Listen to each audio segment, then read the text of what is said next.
ಆಮೇಲೆ ಈ ಸಿನಿಮಾ ನೋಡಿದಾಗ ನನಗೊಂದು ಅನ್ನಿಸ್ತು, ಪೃಥ್ವಿ ಬಗ್ಗೆ ಮಾತಾಡುವಾಗ, ಒಂದು 2ನೇ ಸಲ ಈ ಸಿನಿಮಾ ನೋಡುವಾಗ, ಈ ಪೃಥ್ವಿ ಕ್ಯಾರೆಕ್ಟರ್ಗೋಸ್ಕರನಾದರೂ ನಾವು ಈ ಸಿನಿಮಾನ ಒಂದು ತೆಲುಗು ಮಲಯಾಳಮಲ್ಲಿ ರಿಲೀಸ್ ಮಾಡಬೇಕಲ್ಲ ಅಂತ ಯಾಕೋ ಮನ್ಸಿಗೆ ಅನಿಸ್ತು ನನಗೆ. ಈ ಈ ಈ ಒಂದು ಪಾತ್ರಕ್ಕೋಸ್ಕರ ಈ ಪಿಕ್ಚರ್ನ ಅಲ್ಲೆಲ್ಲ ತೊಗೊಂಡೋಗ್ಬೇಕು ಅಂತ ಮಾತಾಡಿದ್ದೀನಿ ಡೈರೆಕ್ಟರ್ ಹತ್ರ. ಅಂದರೆ ತುಂಬ ತುಂಬ ಡೆಪ್ತ್ ಇದೆ, ತುಂಬ ಚೆನ್ನಾಗಿ ಮಾಡಿದ್ದಾರೆ ಇವರು. ನನ್ನ ಪಾತ್ರ ಓಕೆ ಅದೊಂದು ಹೀರೋ ಆಗಿ ನೀಟಾಗಿದೆ, ಇವ್ರ ಪಾತ್ರದ ಡೆಪ್ತ್ ಇದೆಯಲ್ಲ ನಮ್ಮಲ್ಲೂ ಇಷ್ಟು ಒಳ್ಳೆ ಆಕ್ಟರ್ಗಳಿದೆ ತೋರ್ಸೋಕ್ಕೋಸ್ಕರ ತೊಗೊಂಡೋಗ್ಬೇಕು ನಾವು ಮಲಯಾಳಂ ತೆಲುಗಿಗೆ. ಅಷ್ಟು ಡೆಪ್ತ್ ಇದೆ. ಅಂಡ್ ಸಿನಿಮಾದ ರೈಟಿಂಗ್ ಅಷ್ಟು ಡೆಪ್ತ್ ಇದೆ. ಕಂಟೆಂಟ್ ಆಗಿ ಲವ್ ಸ್ಟೋರಿಗಳು ಸುಮ್ಮನೆ ಹುಟ್ಟಲ್ಲ ಸರ್, ಎಲ್ಲ ತರ ನೋಡಾಗಿದೆ ಜನ, ಯಾವ್ದು ಉಳಿಸಿದ್ದಾರೆ ಎಲ್ಲ ತರ ಲವ್ ಸ್ಟೋರಿ ನೋಡಾಯ್ತು.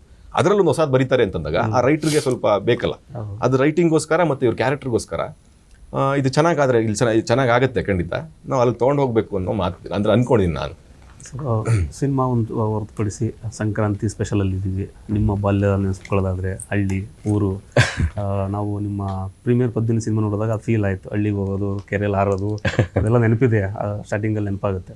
ಸೊ ಯಾವ ರೀತಿ ಆಚರಣೆ ಇರ್ತಾ ಇತ್ತು, ಇವತ್ತು ಸ್ವಲ್ಪ ಬದಲಾವಣೆ ಆಗಿರುತ್ತೆ? ಬದಲಾವಣೆ ಆಗಿಲ್ಲ. ಪ್ರೊಡ್ಯೂಸರ್ ಹೇಳ್ತಿದ್ರು ಮೊನ್ನೆ, ಜನ ಕಡಿಮೆ ಆಗಿದ್ದಾರೆ ಆಚರಣೆ ಮಾಡೋರು, ಇನ್ವಾಲ್ವ್ಮೆಂಟ್ ಕಡಿಮೆ ಆಗಿದೆ ಹಳ್ಳಿಗಳಲ್ಲಿ ಅಂತ. ನನಗೆ ಟಕ್ಕಂತ ನಿಜ ಅನಿಸ್ತು. ಬಿಕಾಸ್ ಎಲ್ಲ ಹುಡುಗರು ಹೇಳ್ತಿರ್ತಾರೆ ಎಲ್ಲಿದ್ದಾರೆ, ಎಲ್ಲರೂ ಆಚೆ ಇದ್ದಾರೆ, ಯಾವುದೋ ಒಂದು ಹಬ್ಬಕ್ಕೆ ಬರ್ಬೋದು ಅಷ್ಟೇ. ಮುಂಚೆ ಹಂಗಲ್ಲ, ಪ್ರತಿ ತಿಂಗಳಿಗೆ ಒಂದು ಹಬ್ಬ ಬಂದೇ ಬರ್ತಿತ್ತು, ಏನೋ ಮಾಡ್ತಿದ್ವಿ, ಸೇರ್ಕೊತಿದ್ವಿ, ಊರ ಹಬ್ಬಗಳಾಗೋದು. ಜನನೇ ಕಡಿಮೆ ಆಗ್ತಾ ಇದ್ದಾರೆ, ಇಂಟ್ರೆಸ್ಟ್ ಕಡಿಮೆ ಆಗ್ತಿದೆ. ಮೇ ಬಿ ಮೊಬೈಲ್ ಬಂದಾಗಿಂದ ಸಮಸ್ಯೆ ಆಗಿರ್ಬೋದು. ಅದು ಬಿಟ್ಕೊಡ್ತಿಲ್ಲ ಯಾರನ್ನೂ ಎಲ್ಗೂ ಹೋಗ್ಕು, ಏನೇನೋ ಅಲ್ಲೇ ಇನ್ವಾಲ್ವ್ ಆಗಿ ಅವರವರೇ ಏನೇನೋ ಮಾಡ್ಕೊಂಡು ತಪ್ಪಾಗ್ತಿದೆ ಆ್ಯಕ್ಚುಲಿ. ಬಟ್ ಇವತ್ತಿಗೂ ಊರುಗಳು ಆಚರಿಸ್ತಾರೆ, ಹುಡುಗರು ಕಡಿಮೆ ಇರ್ತಾರೆ, ಅಂಕಲ್ಗಳು ತಾತ ಆ ಊರುಗಳಿದ್ದಾರೆ ಆ್ಯಕ್ಚುಲಿ. ಅದು ಬೇಜಾರಿನ ವಿಷಯ. ಸಿಟಿ ಲೈಫಿಗೆ ಎಲ್ಲ ಅಡ್ಜಸ್ಟ್ ಆಗಿಬಿಟ್ಟಿದ್ದಾರೆ. ಒಂದಿನ ರಜಾ ಹಾಕ್ಬೇಕಲ್ಲ ಅನ್ನೋ ಇದು, ಅಥವಾ ರಜಾ ಇದ್ರೂ ಕೂಡ ಒಂದಿನ ರೆಸ್ಟ್ ಮಾಡೋಣ ಮನೇಲಿ ಅಂತ. ಏನೇನೋ ಒಟ್ಟಲ್ಲಿ ಬದಲಾವಣೆಗಳಾಗ್ತಿದೆ, ಹಂಗೆ ಆಗಬಾರ್ದು. ಒಂದು ನಮ್ಮ ರೂಟ್ಸು, ನಮ್ಮ ಬೇರೆ ಏನಿದೆಯೋ ಅದನ್ನು ಬಿಡಬಾರ್ದು, ನಾವು ಸೆಲೆಬ್ರೇಟ್ ಮಾಡಬೇಕು. ಮುಂಚೆ ನಾವು ಸೆಲೆಬ್ರೇಟ್ ಮಾಡ್ತೀವಿ, ಸೇಮ್ ಇಲ್ಲಿ ಏನೇನು ಇಟ್ಟಿದ್ದಾರೆ ಸರ್, ಇದು ಈ ಫೀಲೇ ನಮ್ಮ ಊರುಗಳು ಮನೆಗಳು ಹಿಂಗೆ ತುಂಬ್ಕೊಂಡಿರ್ತಿದ್ದು, ಎಲ್ಲ ಕಡೆ ಎಳ್ಳು ಬೆಲ್ಲ ಇಟ್ಟಿರ್ತಿದ್ರು, ಹಸುಗಳಿಗೆಲ್ಲ ತೊಳೆದು ಬಣ್ಣ. ಹೌದೌದು, ಅದು ಮೇಯ್ನ್ ಥಿಂಗ್. ನಮ್ಮ ಹುಡುಗರಿಗೆಲ್ಲ ನಾವು ಬೆಳಿಗ್ಗೆನೇ ಶುರು ಮಾಡಿಕೊಂಡು ಅದೇ ಕಾಲುವೆಗಳಿಗೆ ಕರ್ಕೊಂಡೋಗಿ ಎತ್ತುಗಳು, ಎಮ್ಮೆಗಳು, ಕುರಿ, ಆಡು, ಮೇಕೆ ಎಲ್ಲವನ್ನು ತೊಳೆದು ಅದಕ್ಕೆ ಬಣ್ಣ ಬಳಿದು ಆ ನೀಲಿ ಎಲ್ಲ ಕೈ ಮಾಡಿಕೊಂಡು ಅದನ್ನೆಲ್ಲ ರೆಡಿ ಮಾಡ್ತಿದ್ವಿ ನಾವು. ಎಲ್ಲ ಬಣ್ಣ ಬಳಿದು ರಿಬ್ಬನ್ ಎಲ್ಲ ಕಟ್ಟಿ, ಕೊಂಬುಗಳಿಗೆ ಬಲೂನ್ಸ್ ಎಲ್ಲ ಕಟ್ಟಿ, ಸಂಜೆ ಆಗ್ತಿದ್ದಂಗೆ ಅಲ್ಲಿ ಆ ಕಡೆ ಎಲ್ಲ ಮಕರ ಜ್ಯೋತಿ ಆಗ್ತಿರುತ್ತೆ, ಅದು ಟಿವಿಲಿ ಬರ್ತಿರುತ್ತೆ, ಈ ಕಡೆ ನಾವು ಕಿಚಾಯಿಸಕ್ಕೆ ರೆಡಿ ಮಾಡ್ತಾ ಇರ್ತೀವಿ. ಅದೆಲ್ಲ ತುಂಬ ದೊಡ್ಡ ಎಕ್ಸ್ಪೀರಿಯನ್ಸು, ಲೈಫ್ ಟೈಮ್ ಅವೆಲ್ಲ ಉಳ್ಕೋತಾವ ನಮಗೆ. ಮುಂದಿನ ಜನ್ರೇಷನ್ಗೆ ಅವೆಲ್ಲ ಹೇಳ್ಕೊಡ್ಬೇಕು ಆ್ಯಕ್ಚುಲಿ. ಇಲ್ಲ ಸರ್, ಎಲ್ಲವನ್ನು ಇಷ್ಟನ್ನು ಮಾಡಿದ್ದೀನಿ ನಾನು. ಎತ್ತನ್ನ ಕಿಚಾಯಿಸೋದು, ನಾ ಮುಂದೆ ಬರಬೇಕು, ನಾ ಮುಂದೆ ನಿಂತ್ಕೋಬೇಕು ಅಂತ, ಅದೆಲ್ಲ ಒಂದಿತ್ತು. ಆಮೇಲೆ ಸುಮ್ಮನೆ ಖುಷಿಗೆ ರೇಗ್ಸೋಕ್ಕೆ ಕುರಿಗಳನ್ನೂ ಆರಿಸೋದು, ನಾಯಿಗಳನ್ನೂ ಆರಿಸೋದು, ಈ ಥರ ಎಲ್ಲ ಮಾಡ್ತಿದ್ವಿ ನಾವು. ಎಷ್ಟು ಪೃಥ್ವಿ ಸರ್ ನಿಮ್ಮ ಲೈಫಲ್ಲಿ ಈ ಥರ? ಇಲ್ಲ, ನಮ್ಮ ಮಂಗಳೂರು ಅಲ್ವಾ, ನಮಗೆ ಈ ಥರದ್ದೆಲ್ಲ ಆಚರಣೆ. ಸಂಕ್ರಾಂತಿ ಅಂದರೆ ಯಾವ ಥರ ಇರುತ್ತೆ? ಮಕರ ಸಂಕ್ರಾಂತಿ, ನಾವು ಮಕರ ಸಂಕ್ರಾಂತಿಗಿಂತ ವಿಷು ಹಬ್ಬನ ನಾವು ಸ್ವಲ್ಪ ಜಾಸ್ತಿ ವಿಜೃಂಭಣೆಯಿಂದ ವಿಷು ನಮಗೆ ತೀರಾ ಒಂದು ದೊಡ್ಡ ಹಬ್ಬ, ತುಳುನಾಡು ಮತ್ತು ಆ ಕಡೆ ಕೇರಳ. ವಿಷು ವಿಷು ವಿಷು ನಾವು ತುಳುವಲ್ಲಿ ಬಿಸು ಅಂತೀವಿ. ಬಿಸು ಅಂದರೆ ಸೌರಮಾನ ಯುಗಾದಿ, ಆ ಥರ. ವಿಷು ಏಪ್ರಿಲ್ 14 ಆ ಥರ ಬರುತ್ತೆ. ಸೊ ಅದನ್ನು ನಾವು ತೀರಾ ಜಾಸ್ತಿ ವಿಜೃಂಭಣೆಯಿಂದ ಆಚರಿಸ್ತೀವಿ ನಾವು. ಅಲ್ಲಿ ಒಂದು ಸ್ವಲ್ಪ ರೈತರಿಗೆ ಹತ್ತಿರ ಇರುವಂಥ ಹಬ್ಬ ಅದು.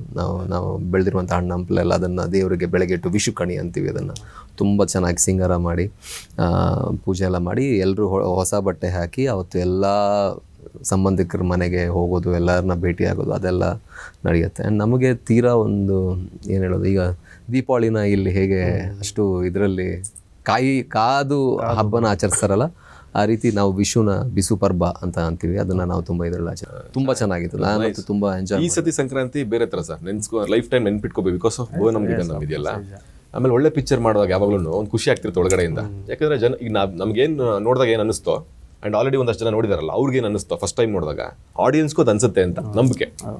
ಆ ಫೀಲ್ನ ಅದನ್ನ ಹೇಳೋಕ್ಕಾಗಲ್ಲ, ಎಕ್ಸ್ಪ್ರೆಸ್ ಮಾಡೋಕ್ಕಾಗಲ್ಲ, ನೋಡ್ಬೇಕಷ್ಟೇ ಅಲ್ವಾ. ಅದನ್ನ ಆಲ್ರೆಡಿ ನೋಡ್ಬಿಟ್ಟೋದ್ರಿಂದ ನಮ್ಗೆ ಆಲ್ರೆಡಿ ಸಿನಿಮಾ ಕಾಣಿಸ್ತಾ ಇದೆ. ಆ ನೋಡಿದವ್ರಿಗೆ ಏನು ಫೀಲ್ ಆಗುತ್ತೆ, ಅವ್ರ ಕಣ್ಣಲ್ಲಿ ಏನು ಕಾಣಿಸುತ್ತೆ. ಸೊ ನಾನಂತೂ ಎಲ್ಲ ಕಡೆ ಪ್ರೀಮಿಯರ್ ಮಾಡಿದಾಗ ಎಲ್ಲ ಕಡೆ ಹೋಗಬೇಕು ಅಂದ್ಕೊಂಡಿದ್ದೀನಿ, ಎಲ್ಲ ಊರುಗಳಿಗೂ ಥಿಯೇಟ್ರಿಗೆ ಹೋಗಬೇಕು ಅಂದ್ಕೊಂಡಿದ್ದೀನಿ. ಬಿಕಾಸ್ ಅಪರೂಪಕ್ಕೆ ಈ ಥರ ಒಳ್ಳೆ ಸಿನಿಮಾಗಳು ಸಿಗ್ತವೆ ಸರ್. ಅದರಲ್ಲಿ ಈ ಥರ ಇಷ್ಟೊಂದು ಕ್ಯಾರೆಕ್ಟರ್ಗಳು, ಆಮೇಲೆ ಈ ಥರ ಒಳ್ಳೆ ಆ್ಯಕ್ಟರ್ಗಳು ಎಲ್ಲ ಇದ್ಕೊಂಡು ಅದೊಂದು ಸಿನಿಮಾ ಒಂದು ಇಡಿಯಾಗಿ ಫುಲ್ ಆ ಸಿನಿಮಾ ಫೀಲ್ ಕೊಡ್ತಿದೆ ಅಂದಾಗ ಅಪರೂಪಕ್ಕೆ ಈ ಥರ ಸಿನಿಮಾಗಳು ಬರ್ತವೆ. ಆ್ಯಂಡ್ ಕನ್ನಡದಲ್ಲಿ ನಾನು ನೋಡ್ದಂಗೆ, ಅಬ್ಸರ್ವ್ ಮಾಡ್ದಂಗೆ ಇತ್ತೀಚೆಗೆ ಫ್ಯಾಮಿಲಿನೂ ಇಟ್ಕೊಂಡು, ಲವ್ ಸ್ಟೋರಿಗಳನ್ನ ಇಟ್ಕೊಂಡು ಯೂತ್ಫುಲ್ಲಾಗಿ ಬಂದಿರಲಿಲ್ಲ ಸಿನಿಮಾಗಳು. ಇಲ್ಲ ಒಂದು ಮಾಸ್ ಆ್ಯಕ್ಷನ್ ಬಂದ್ಬಿಡುತ್ತೆ, ಒಂದು ಅಗ್ರೆಸಿವ್ನೆಸ್ಸೇ ಇರುತ್ತೆ, ಹಂಗಲ್ಲ. ಇದು ಎಲ್ಲವನ್ನೂ ಸೇರಿಸಿದ್ದಾರೆ.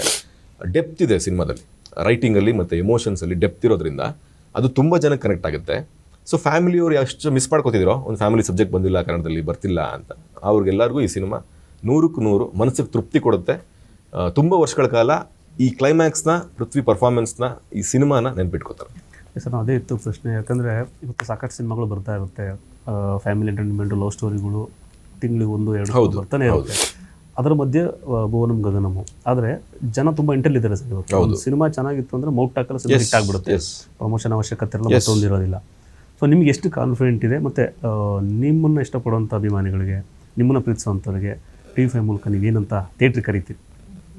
ಇಲ್ಲ, ತುಂಬ ಜನ ನಾವು ಹೋದ ಕಡೆ ಹೇಳ್ತಿದ್ರು, ಬರೀ ಅಗ್ರೆಸಿವ್ ಮಾಸು ರಗೆಡ್ ಲುಕ್ಕಲ್ಲೇ ಮಾಡ್ತಿರ್ತೀರ ನೀವು, ಒಂದೇನಾದರೂ ಒಂದು ಎಲ್ಲ ಕಾಲೇಜ್ ಅವ್ರಿಗೆಲ್ಲ ಇಷ್ಟ ಆಗೋ ಥರ, ಹೆಣ್ಮಕ್ಳಿಗೆ ಇಷ್ಟ ಆಗೋ ಥರ, ಅಪ್ಪ ಅಮ್ಮಂದ್ರಿಗೆ ಇಷ್ಟ ಆಗೋ ಥರದ್ದು ಏನಾದ್ರು ಮಾಡಿ.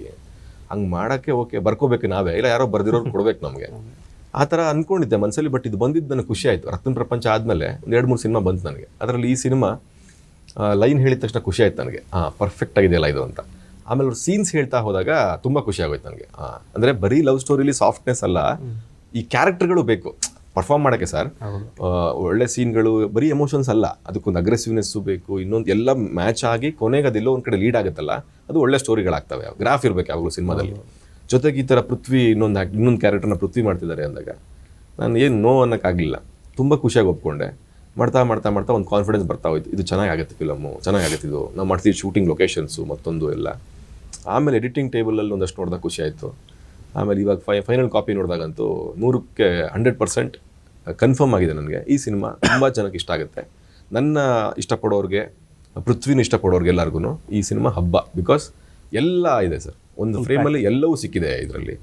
ಸರ್, ಸಂಕ್ರಾಂತಿಗೆ ಬರ್ತಾ ಇದ್ದೀರಿ, ಒಳ್ಳೆಯದಾಗಲಿ, ಸಿನಿಮಾ ಇಂಡಸ್ಟ್ರಿ ಹಿಟ್ಟಾಗಲಿ, ನಿಮ್ಮ ಏನೋ ಒಂದು ಕಾಂಬಿನೇಷನ್ ಅದ್ಭುತವಾದ ಯಶಸ್ಸನ್ನು ಕೊಡಲಿ, ನಿರ್ದೇಶಕರಿಗೆ ಒಳ್ಳೆಯದಾಗಲಿ, ನಿರ್ಮಾಪಕರಿಗೆ ಹಣ ಬರಲಿ, ಬೇರೆ ಲ್ಯಾಂಗ್ವೇಜಲ್ಲಿ ನೀವು ಹೇಳಿದಾಗೆ ಮಲಯಾಳಂ, ತಮಿಳ್ ಕಡೆ ರಿಲೀಸ್ ಆಗಲಿ ಸಿನಿಮಾ. ಈ ಸಿನಿಮಾ ಮಾಡ್ಬೇಕು ಸರ್, ಸಿನಿಮಾ ಆಗಲಿ, ಒಂದು ಒಳ್ಳೆ ಬ್ಯೂಟಿಫುಲ್ಲು ಫ್ಯಾಮಿಲಿ ಓರಿಯೆಂಟೆಡ್ ಜೊತೆಗೆ ಒಂದು ಲವ್ ಸ್ಟೋರಿ ತೊಗೊಂಡು ಬರ್ತಿದ್ದೀರಾ. 100% ಹಿಟ್ ಆಗುತ್ತೆ. ಕಂಟೆಂಟ್ ಚೆನ್ನಾಗಿದ್ದರೆ ಜನ ಯಾವತ್ತೂ ಕೈ ಬಿಡೋದಿಲ್ಲ. ಮೌಟ್ ಟಾಕಲ್ಲಿ ಹಿಟ್ ಆಗದಂಥ ಉದಾಹರಣೆಗಳು ಸಾಕಷ್ಟಿದೆ ನಮ್ಮಲ್ಲಿ. ಇದು ಕೂಡ ಅದೇ ರೀತಿ ಹಿಟ್ ಆಗಲಿ.